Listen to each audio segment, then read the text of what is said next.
All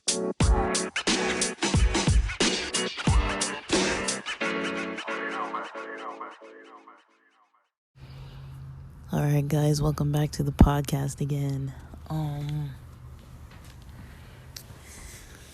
Let's see. How do I organize my thoughts? We know today is a big day.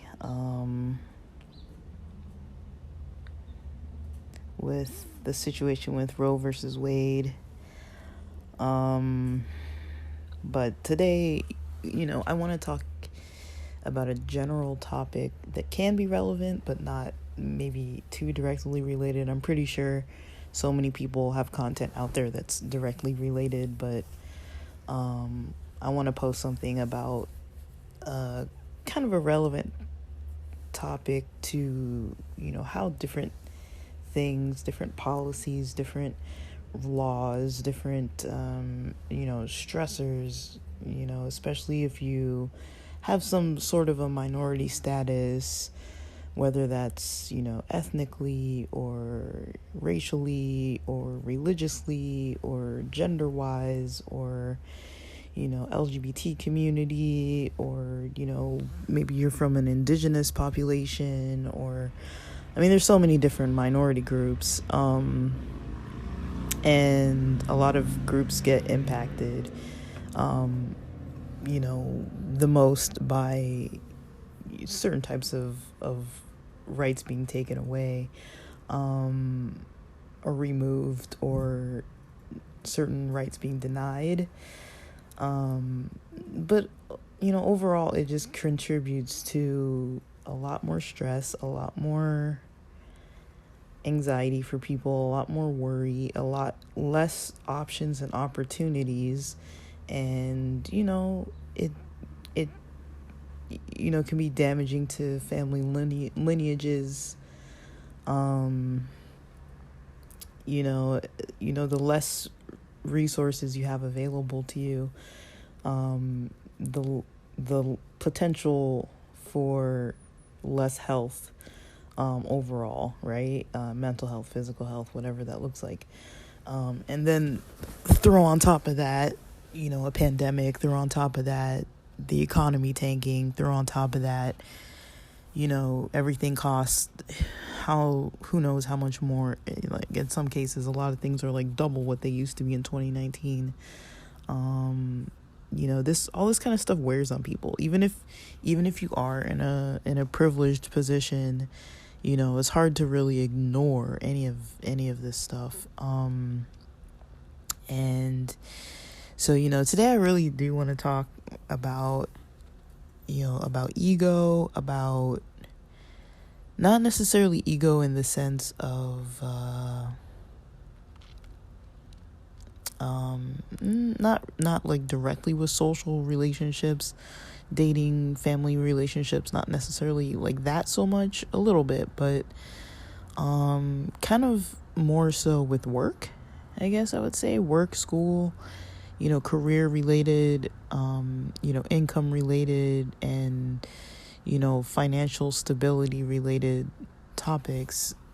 Because a lot of times it's really the ego that we kind of notice, coming up, that can lead to poor performance.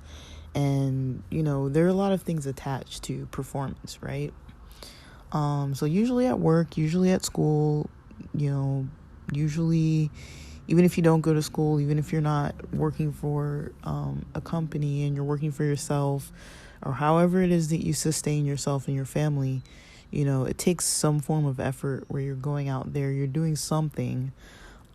Even if that's, if you have a condition that, you qualify for disability support services. Mind you, I know those services aren't a lot of money.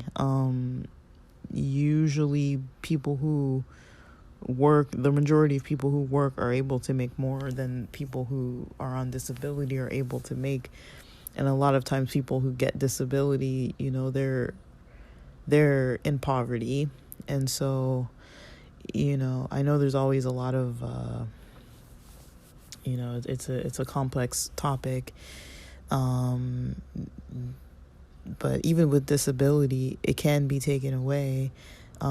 Sometimes maybe rightfully, maybe a person maybe they get healed, or they get, recovered, and they no longer need the disability. And, if that happens, that's like best case scenario if it gets taken away for that reason.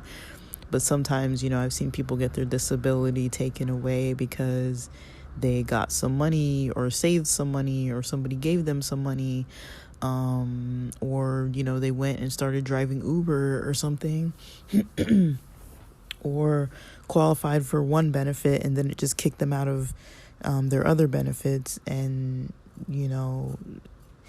so it's really hard for people to get on top or feel stable and secure when they have disability money. And a lot of times, it is up to, going to doctor's appointments, checking with those providers. Those providers need to be consistently reporting that a person is still disabled. And even if the doctors do everything right, even if the patient does everything right, even if the paperwork goes in and it's right, somebody can always screw up the paperwork. Somebody can always, change the rules and say, hey, you can't get this anymore. You no longer qualify for this money. You no longer qualify for this little bit of money that we're giving you, even though you can't, stably work, right? So disability isn't necessarily, I know a lot of people who might not be too educated about disability, they might think, oh, this person's getting free money. But it's like the amount of free money you get is not that much money. I think in San Diego now, people are barely getting close to $1,000. Some people, I know people still getting $600, $700, $800 a month. That's a full month for a grown adult to get under $1,000. But I'm barely now seeing some people getting a little bit over $1,000 per month. Rent of a studio, you can't really find a studio in San Diego for less than $1,400 or so at the moment. Like, talking Zillow searches. I'm not talking like Radpad, Craigslist. Just search all over and find like somebody's shed in the back, or like a pool house that some old guy is like renting out or whatever.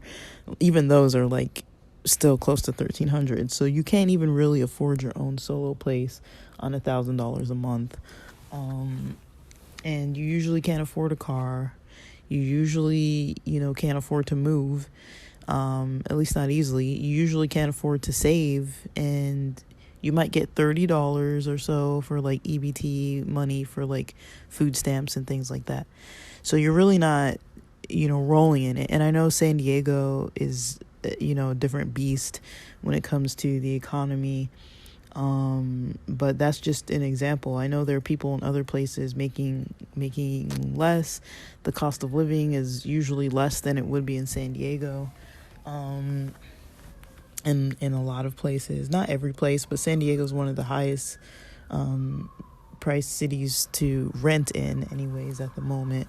I think we did surpass San Francisco sometime in February of 2022. So I'm just saying all that because, even people on disability, there is a form of work that goes into it. It's not like, okay, here's your $1,000 and you have to sit back and like just sit back, watch TV, relax. It's like people don't have money to go out. This isn't the kind of money that you can like take out and go do something. And if you have a disability, it's not like you're usually getting the funds like right away. Like usually people need that money and have to prove for almost 3 years worth of appointments that they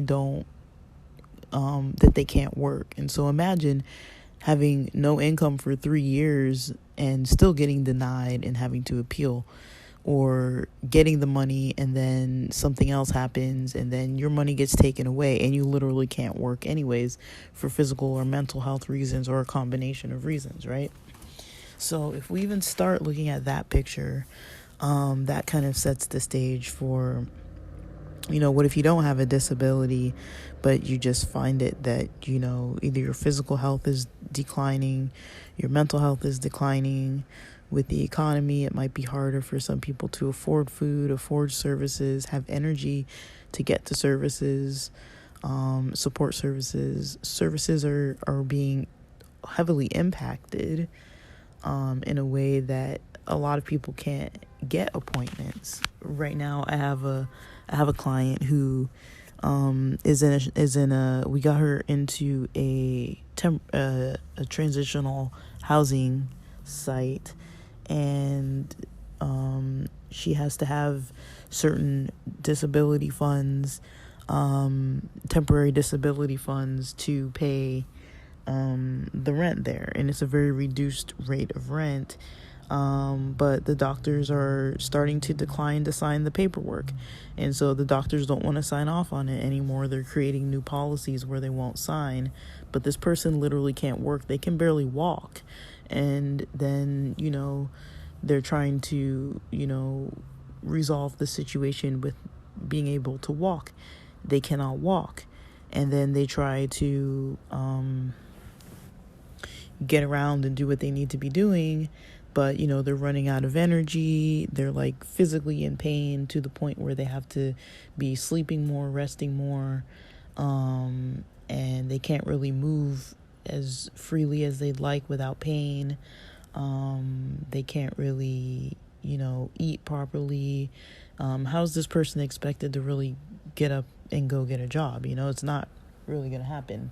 And then they also can't afford to lose their housing or the temporary shelter option that they have right now too, because it is like a paid option. They're paying for this bed, and it's not full price. It's not like a studio price, and it's not a single private room. It's a shared house with a bunch of people, and the people in the house all qualify because they have unmanaged symptoms related to their emotional states. And so it's not like people get to kick back and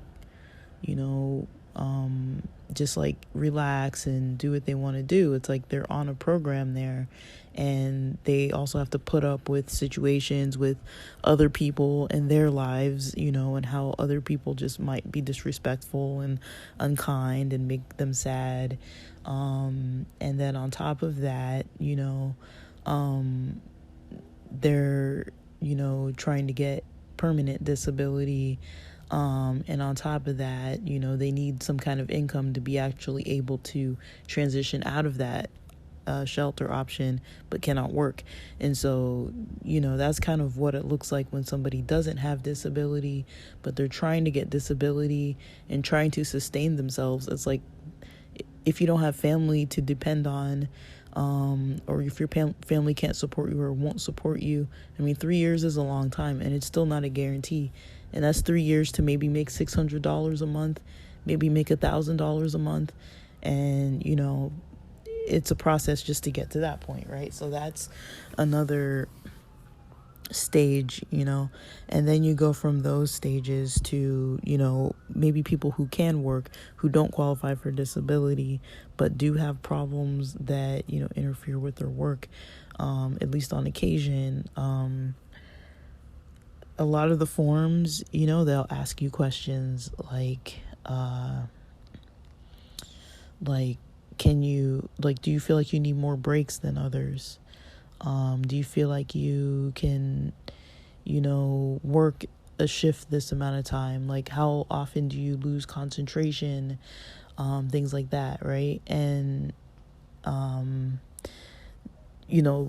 you're looking at disability paperwork, those are the types of things you're needing to compare to. Like, if you think about a 40-hour work week, like a typical, let's just keep it typical, like the typical 40-hour corporate work week, with the benefits, everything. You're making a little bit over minimum wage, but you're not maybe making bank.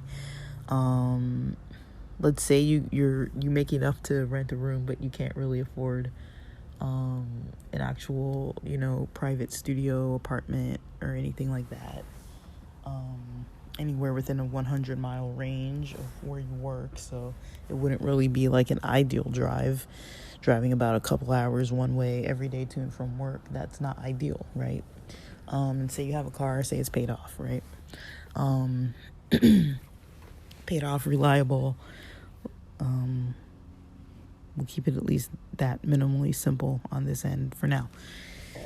So that's the scenario, right? And if you notice that, you don't sleep well, if you notice you don't eat well, or, maybe you don't have the appetite, or maybe you're always fatigued, and,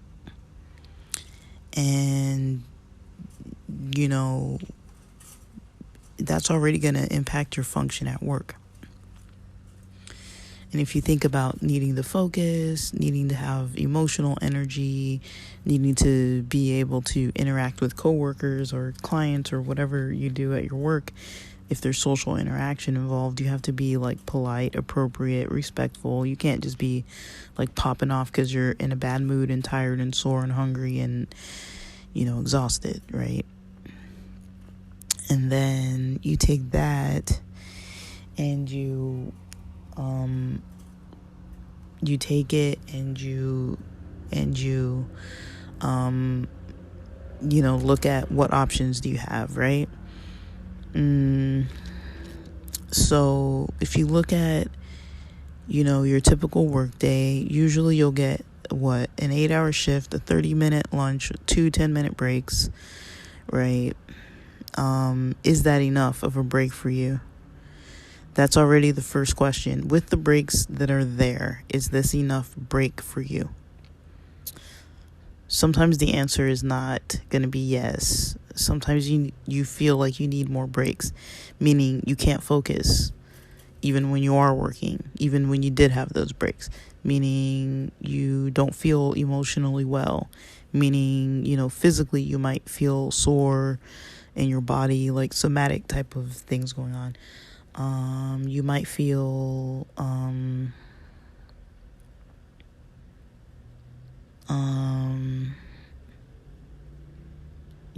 sleepy.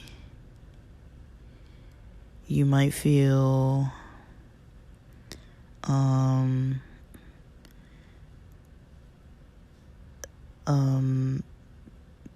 just like you can imagine how you'd feel. It's not unpredictable, right? But think about that, right? Think about, that's kind of the day you're coming into. And how many days can you sustain that without taking days off outside of weekends, right? And so the reason why I'm saying how the ego kind of plays into this type of a topic, is that sometimes a person, I don't know how every job works, honestly, but usually you have like some kind of standard you have to meet, right?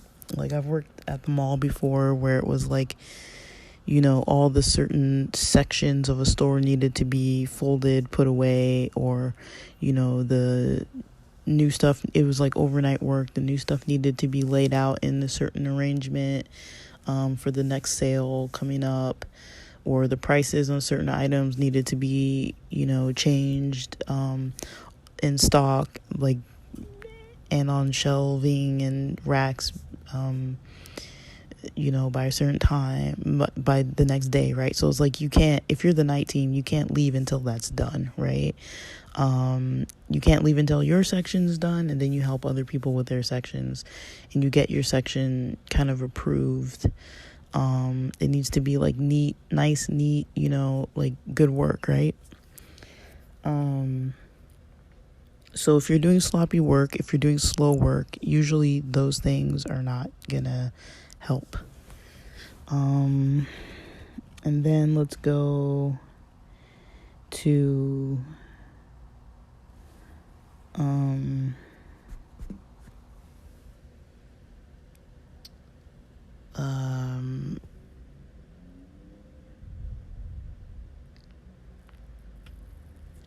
so, you could work the floor of a job, or work a register at a job. Usually there's a speed, you don't want the lines getting too long. You don't want customers complaining and things like this, right? There's a lot that you don't want to have happen.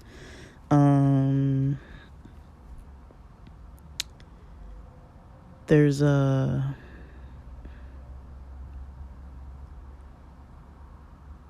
and there's a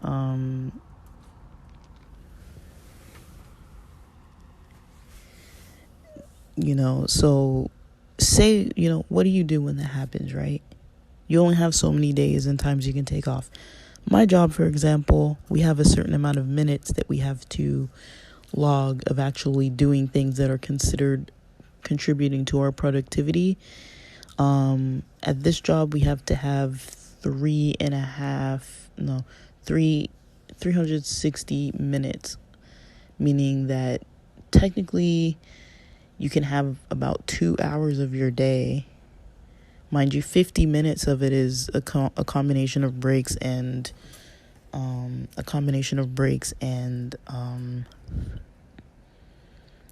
lunch break for 30 minutes, right? And then the 2 tenths, that's 50 minutes already. So then you have another 70 minutes where you can, you won't be faulted for like zoning out. Like, it's not recommended to be zoning out, but it's like, it happens, and so 70 minutes, right? But that means that there were 70 minutes in the day when you weren't working, right? It might not be a consecutive 70 minutes where you're just like staring at the computer, but like 70 minutes where you weren't doing something, right?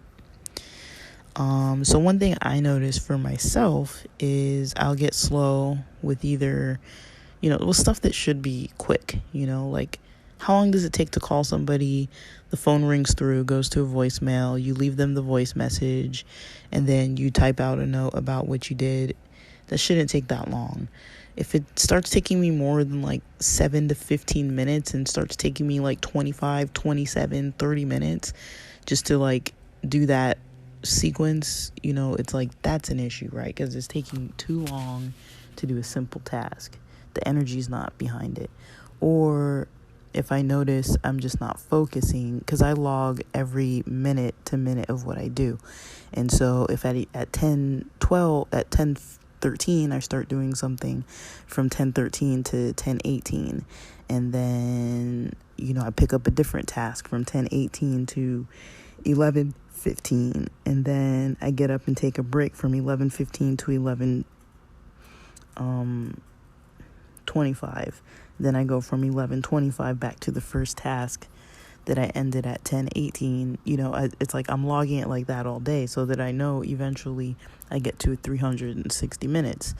But if there's like all these times where I'm like, okay, this is the time that I stopped doing this thing, and then eventually you tally up 70 minutes worth of having not done anything, then that means you don't have any more time that you can really take as a break for that day, and you need to be working and logging up to 360 minutes.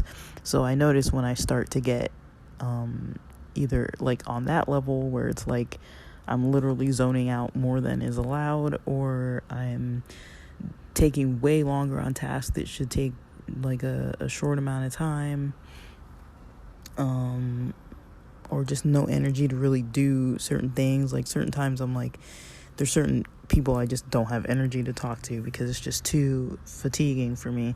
And it's like sometimes I'm just coming in already on empty, and it's like, okay, if I start on empty, I can't really, it's just like with your car, if you start on empty, there's only so far you're going to be able to push, right? So far you're going to be able to go. And then when you get to the point where you have to get out and push the car, how far can you push the freaking car, right? Like, it makes almost more sense, you got to walk to go get the gas and then walk all the way back or whatever, like. But I just take that into consideration. I would say, so there's a legal dynamic here. Not legal. Sorry, I'm just an ego. Sorry, I'm so tired. I don't even know what I'm saying. So there's an ego dynamic that goes on with this type of situation, right? Because you have options when you get to a point where you can't perform your work. So if you're too slow, you might need more breaks, but you might not be able to get more breaks, right? But if you're too slow, you need something that's going to boost your energy, right? Caffeine doesn't always just do the trick. And so you need something that's going to keep you, energized. Usually the reason why things are slow is because your mind is, if you're not fatigued and tired, or, haven't slept well or something, or haven't eaten, if you've eaten fine and you're hydrated and all those basic things are covered, usually it's because your mind is full with a bunch of stuff that just, you haven't really processed it yet, and it's taking up processing speed, basically. You're not really able to kind of process. And, one of my friends was telling me, because I know memory theory was mimicked after, computer models, right? So you have processing, you have memory, you have, well, I don't know, was it the other way? I don't know. Oh, am I wrong on this? It might be the other way around.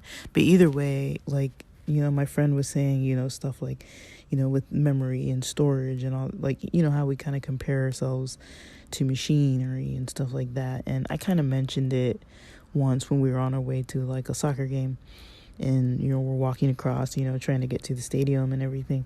And I mentioned, like, we're just like checking in, like, how you doing? And I was just like, yeah, lately I've been I don't know if I said I've been slow, like my I need a reboot, like a hard restart. Like, I don't know, I said some like computer term, like analogy compared to my,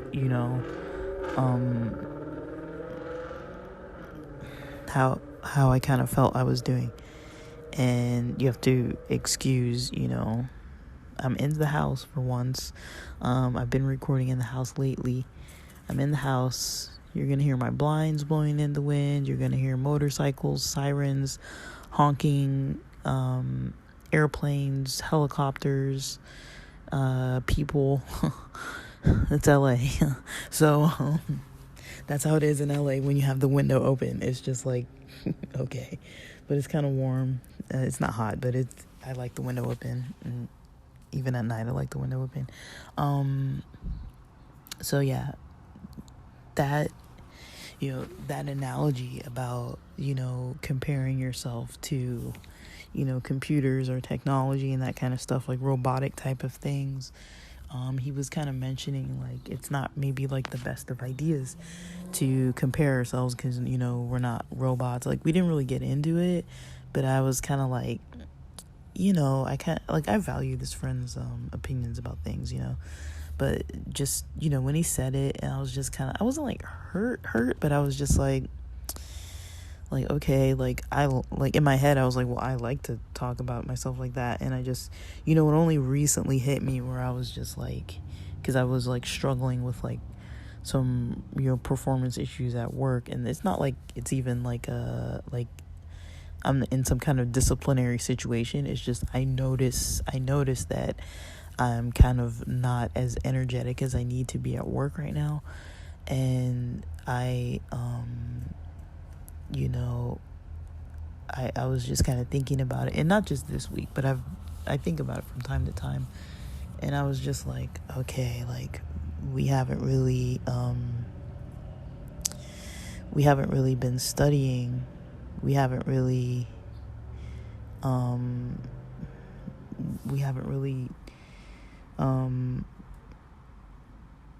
resolved, this issue, or, but what I was thinking about with the memory thing, was basically that, we're humans, and we have things that maybe didn't get resolved, And who created the computers, right? Humans created them. It's,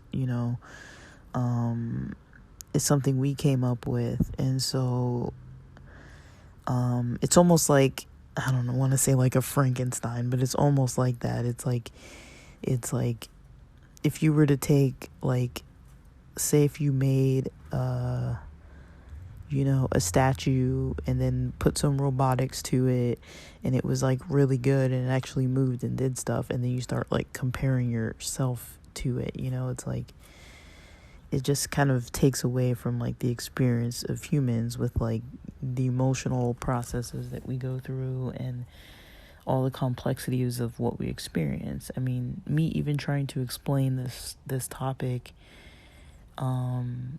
is taking me into like so many different areas, and how it's all combined too, because when it comes to like the ego on these different types of areas, when it comes to the actual ego, the main issues that we face are that you either notice what's happening and going wrong and you say something about it.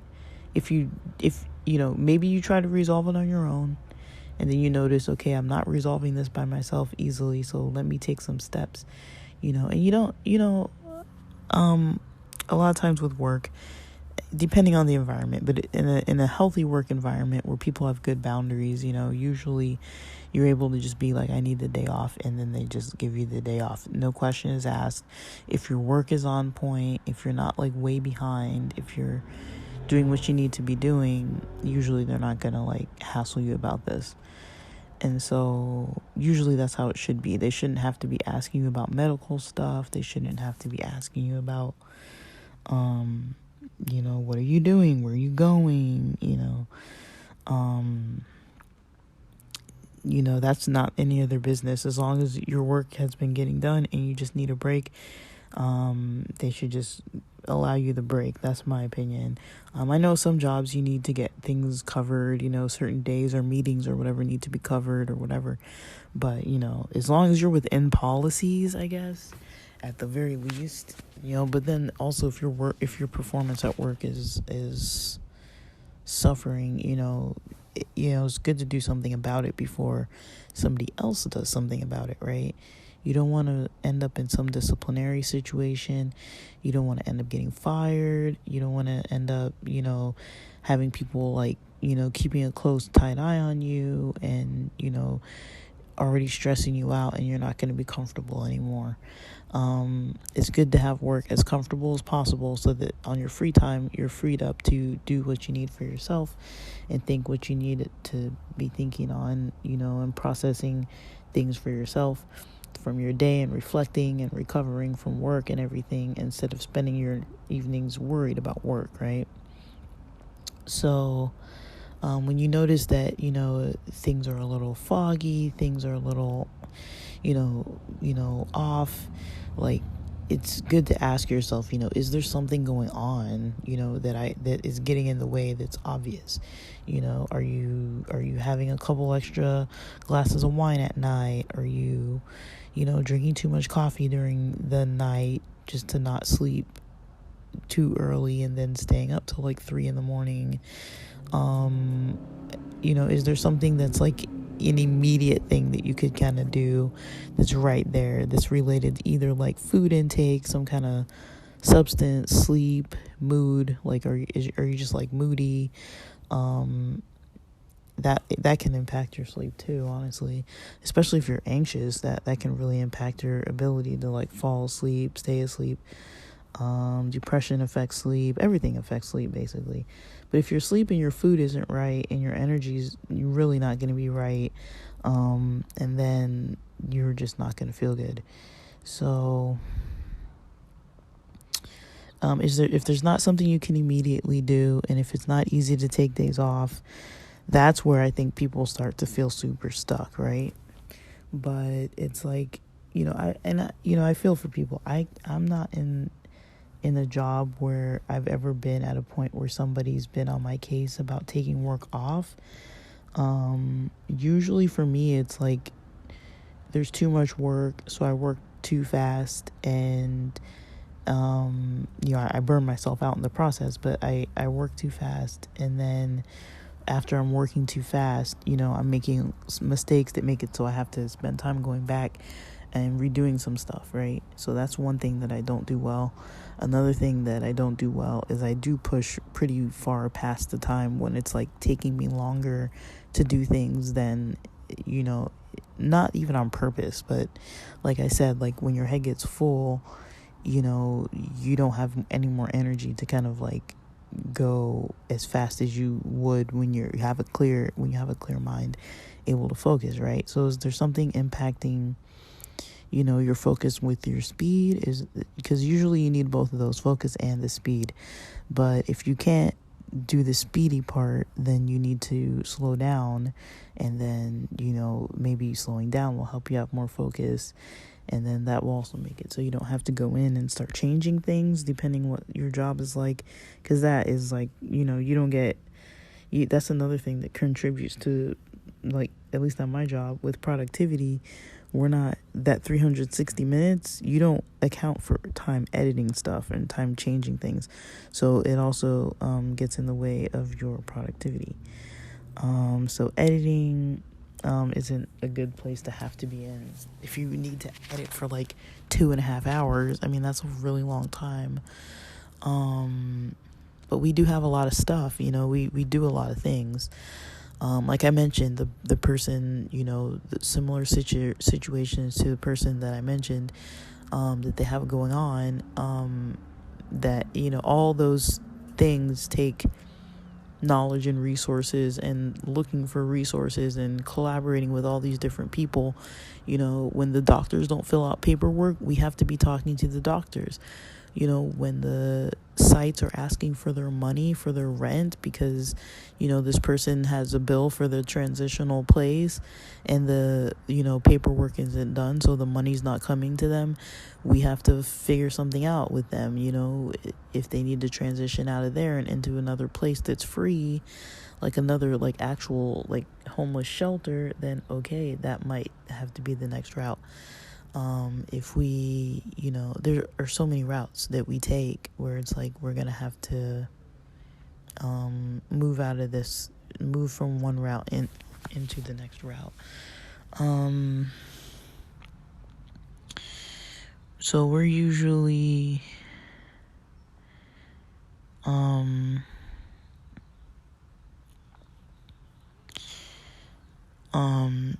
doing that kind of thing, right? But it's just a lot of stuff that we're doing here. And if you think about it, at the moment I think I have 38 people on my caseload. Not everybody has extreme or severe situations, but sometimes we have like 6 people that are in similar types of situations with a lot of different little things going on here and there with different sites and different doctors and different situations and different paperwork and different financial needs.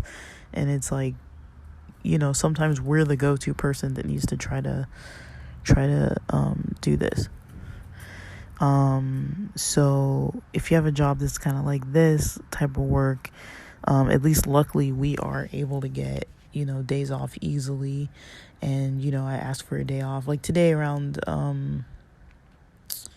I don't know what time it was, like almost 2:00 or so, maybe like 2:45 or something like that. I thought about it more and I was like, I don't think a 2-day weekend's going to be enough. And so I was like, I'm just going to request Monday off. Like I looked at my Monday, I'm like, I don't really have anything. My main client who I schedule Mondays isn't going to be,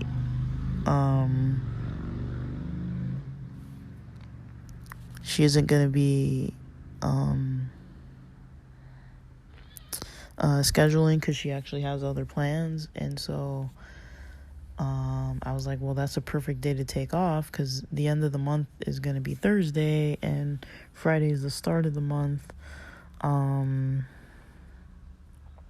But I don't really know.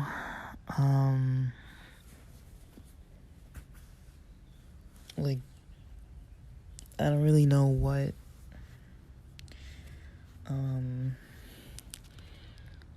what people really are actually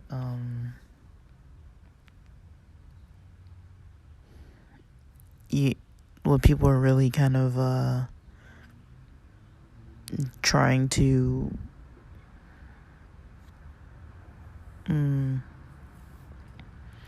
like when they're trying to protect their ego, usually that's why we don't, not they, us, all of us, that's why, we don't really, request the time off, or, you can even request during your day to take a longer break, like, hey, I need to do this extra thing during lunch or whatever. I'll tell you when I get back. Like, that's an extra 30 minutes that you don't have to worry that you're not available, right? And, it's good to know what your signs of burning out look like. And the thing is, when you know them, then you're not, forced into a corner of like, let me cut corners here, or tell a lie here, or, do this incorrect over here. And you don't even want to start thinking about fraudulent stuff. There's jail time involved. There's tremendous fines involved. It'll probably screw up your career to a point where you probably wouldn't be able to get a job in the same field again. Like, you don't even want to go down that kind of a route or kind of a path. It's better to just take the days off. And if you really can't handle it and your site really is unhealthy about it, it might be best to find a different place if that's an option for you. I think everyone can be happy at work. But also with the economy come the demands of really needing money, especially like, with all the inflation, like people need more money now. And even though they're getting more money in most places, you're not seeing people, you're not even evening out to where you were before inflation. It's like, yeah, you're getting paid more, but you're not getting paid at the rate of inflation. So, you might be getting a little bit of a raise, but it's not gonna make too much of a dent.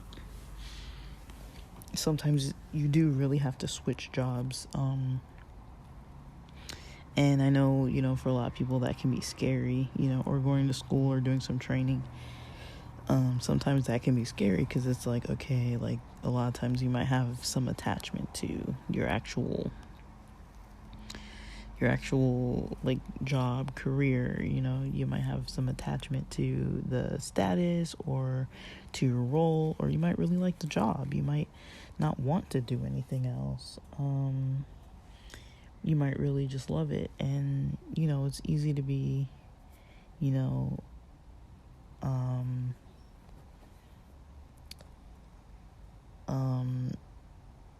just ignoring those kinds of things. But that is probably where a lot of people can find a lot of peace, if possible, in all honesty, is trying to find that good fit of work and knowing kind of your balance. And this applies for studying too. It's like pretty much the same things apply. You have certain grades you need to get.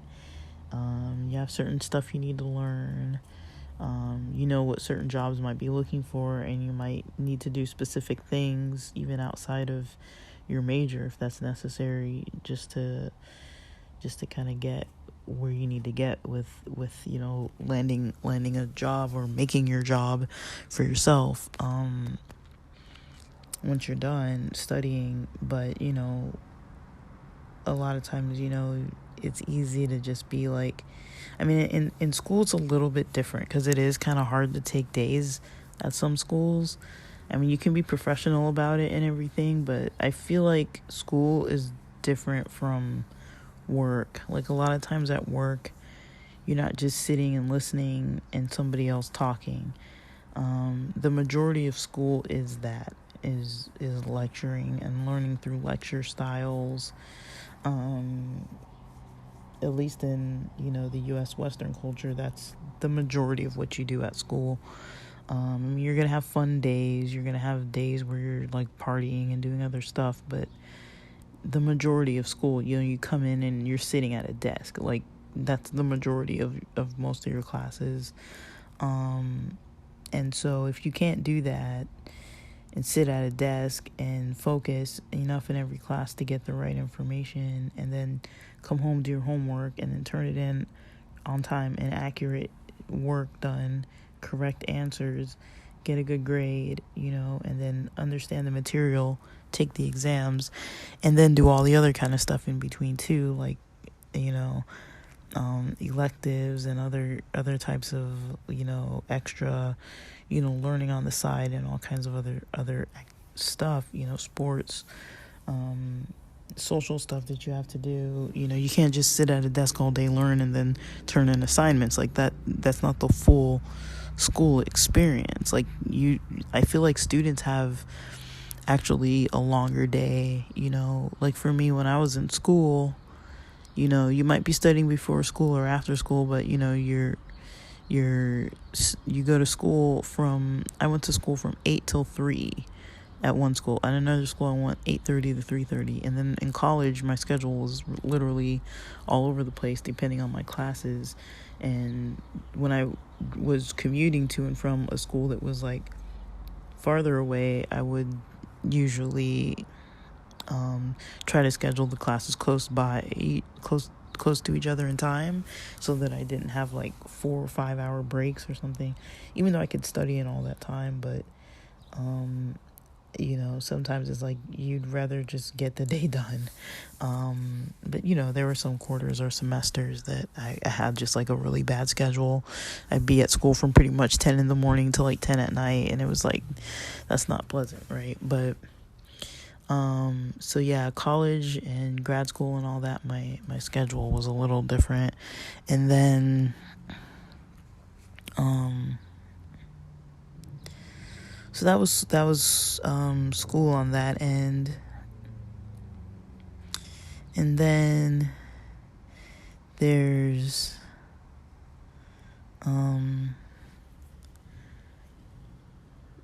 school on the end of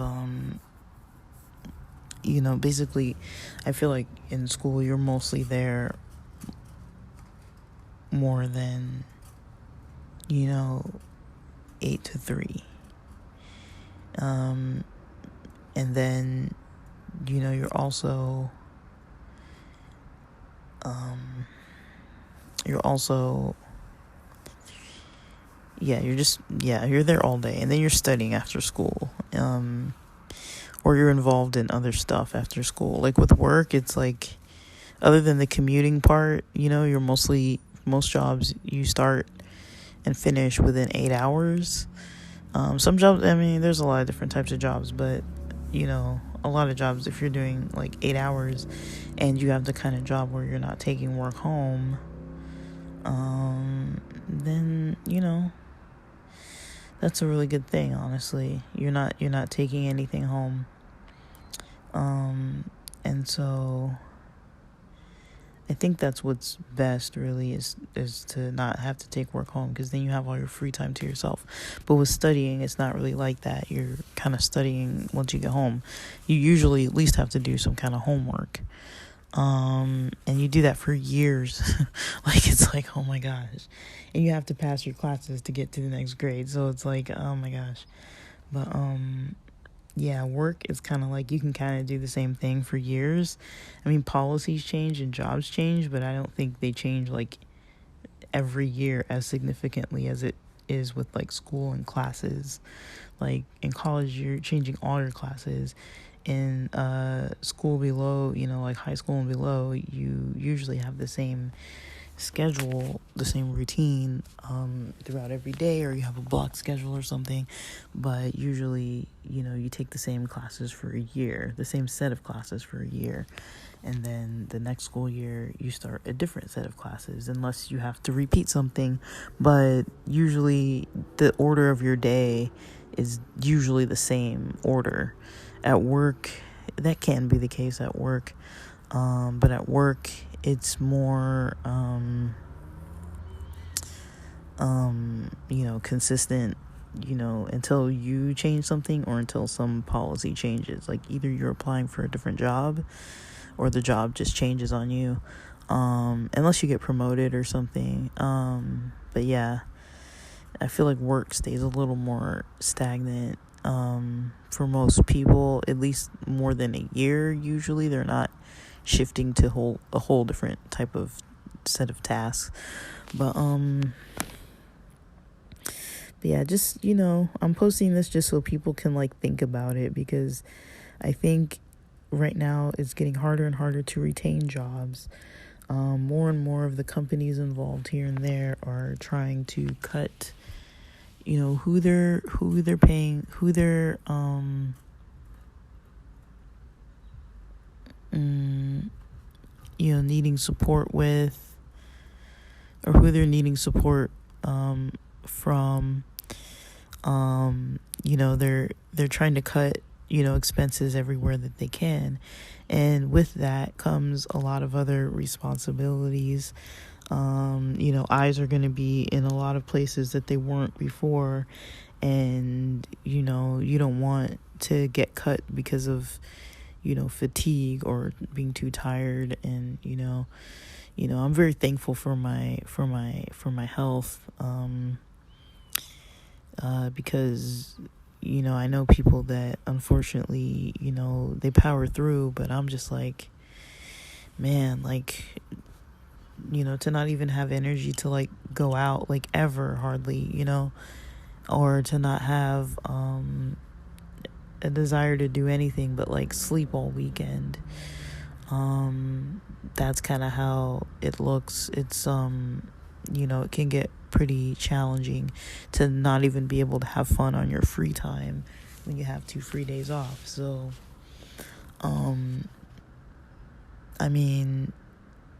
and there's only so many days you can take off. And so I know the system is kind of usually pushing people to their max, but it's good to find things that you can do that replenish you, that refresh you. I like posting these. It kind of just gets a lot out of my head. You guys can tell. It's just like, okay, like here you go rambling again. But I feel like it's more productive than sitting and doing nothing with all of it, like I'm definitely kind of like not fully burning out, but I'm definitely in this transitional stage right now where I'm trying to like think through what I'm doing. Like I have like a general plan, but I need it to be a little more specific. And I think I get support for it, but it's just a long process. Like I mentioned before about like the car stuff and the moving and all this kind of stuff. It's like it's been such a long process, but I'm kind of glad to be doing it, because the economy kind of forced me. Like there's always something that's gonna like force me, right?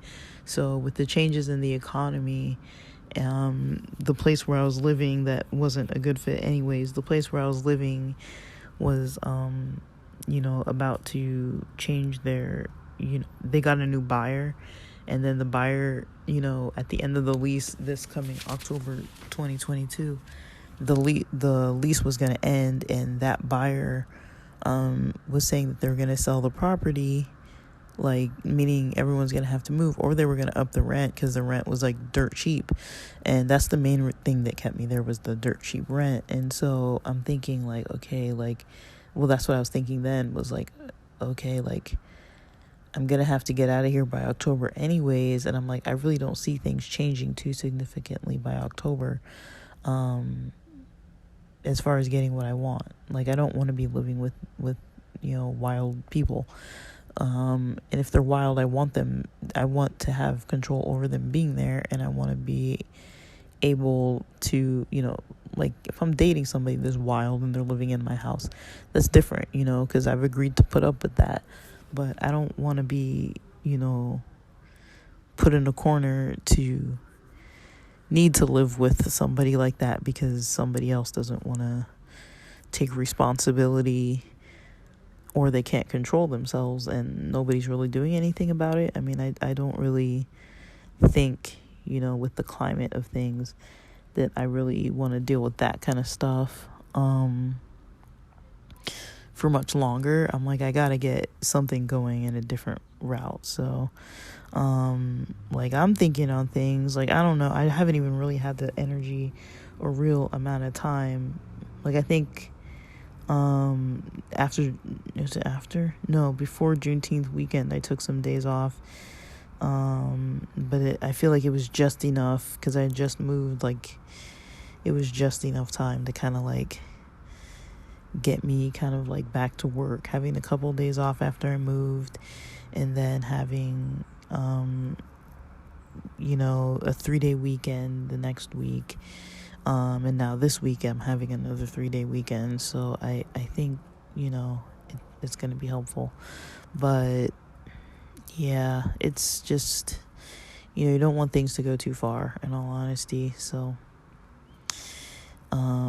yeah, think about it. I mean, people have options.